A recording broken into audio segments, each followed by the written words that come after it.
سرگودا میں پیش آنے والا ایک ایسا افسوسناک واقعہ جس نے پورے پاکستان کو غمزدہ کر دیا۔ منتہا زارا صرف 7 سال کی ایک معصوم بچی تھی۔ اس دن گھر میں روزمرہ کے کام ہو رہے تھے۔ منتہا ابھی اٹھی نہیں، گھر میں چینی ختم ہو چکی تھی، اس لیے والدہ نے منتہا کو گھر کے قریب موجود دکان پر بھیجا۔ بیٹی منتہا یہ لو پیسے اور دکان سے 1 کلو چینی لے آؤ۔ منتہا گھر سے نکلی، دکان گھر سے صرف چند قدم کے فاصلے پر تھی۔ گھر والوں کے لیے ایک معمول کی بات تھی کیونکہ وہ پہلے بھی اس دکان پر جا چکی تھی، لیکن اس بار منتہا واپس نہ آئی۔ کچھ وقت گزرنے کے بعد والدہ پریشان ہو گئی۔ منتہا نے پہلے تو کبھی اتنی دیر نہیں لگائی۔ گھر والوں نے تلاش شروع کر دی، گلیوں میں دیکھا، رشتہ داروں سے پوچھا، لیکن بچی کا کہیں پتہ نہ چلا۔ قریبی دکانوں کی CCTV کیمرے چیک کیے گئے۔ فوٹیج میں منتہا دکان کے اندر داخل ہوتی ہوئی نظر تو آئی، لیکن باہر نکلتی ہوئی کہیں دکھائی نہیں دی۔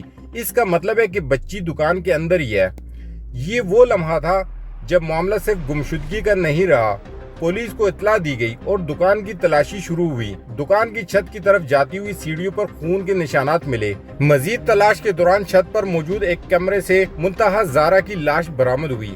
یہ منظر دیکھ کر ہر شخص سکتے میں آ گیا۔ تحقیقات کے مطابق بچی کو مبینہ طور پر دکان کے اوپر بلایا گیا، جہاں اس کے ساتھ زیادتی کی گئی اور پھر اسے برہمی سے قتل کر دیا گیا۔ پولیس نے مرکزی ملزم کو گرفتار کر لیا۔ پھر بھی منتہا زارا تو نہیں رہی، لیکن وہ ایک ایسا سوال چھوڑ کر گئی جس کا جواب ہم سب کو دینا ہوگا۔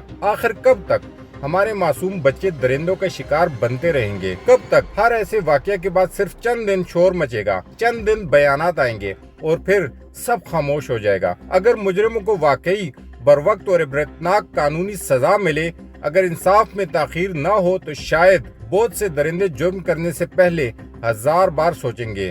اسلام نے انسان کی جان، عزت اور خصوصاً بچوں کی حفاظت کو عظیم ذمہ داری قرار دیا ہے۔ جو شخص کسی بے گناہ پر ظلم کرتا ہے، وہ صرف ایک انسان پر نہیں بلکہ پورے معاشرے کے امن پر حملہ کرتا ہے۔ دعا گو ہیں کہ اللہ تعالیٰ منتہا زارا کو جنت الفردوس میں اعلیٰ مقام عطا فرمائے اور اس کے والدین کو صبر جمیل عطا فرمائے۔